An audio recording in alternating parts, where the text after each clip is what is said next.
19세기 초반 셜티 마을에 살았었던 쉬르디 사이바바는 물을 기름으로 바꾸거나 마른 우물의 물을 순식간에 가득 채우는 등 여러 가지 기적을 일으켰던 인도의 성자이자 예언가입니다.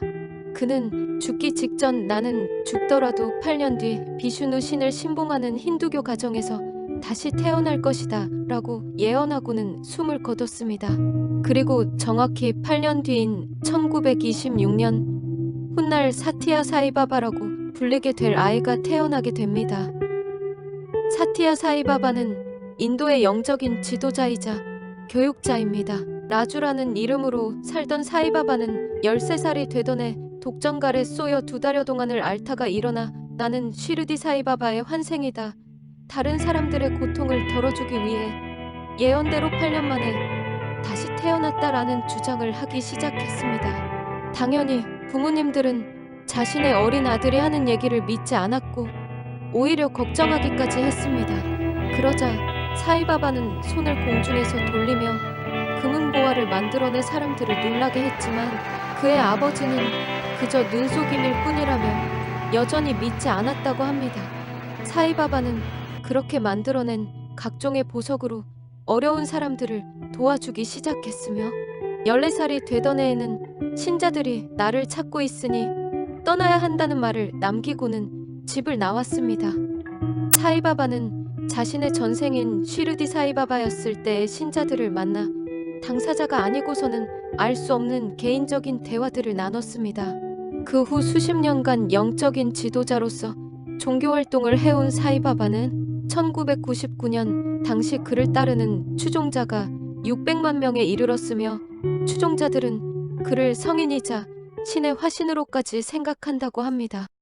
한국에서도 90년대 모 방송국의 취재팀이 직접 인도를 방문해 사이바바가 물질 창조하는 것을 직접 촬영하기도 했었습니다. 이때 취재진은 사이바바가 물질 창조를 하기 전 추종자들에게서 받은 편지들을 자신의 비서에게 건네주는 행동을 하는 것에 주목했습니다.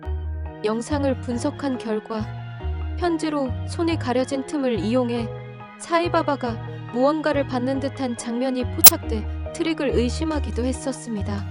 하지만 물질 창조를 할 때마다 편지를 건네는 것은 아니기에 트릭이라고 단정하기도 어렵습니다.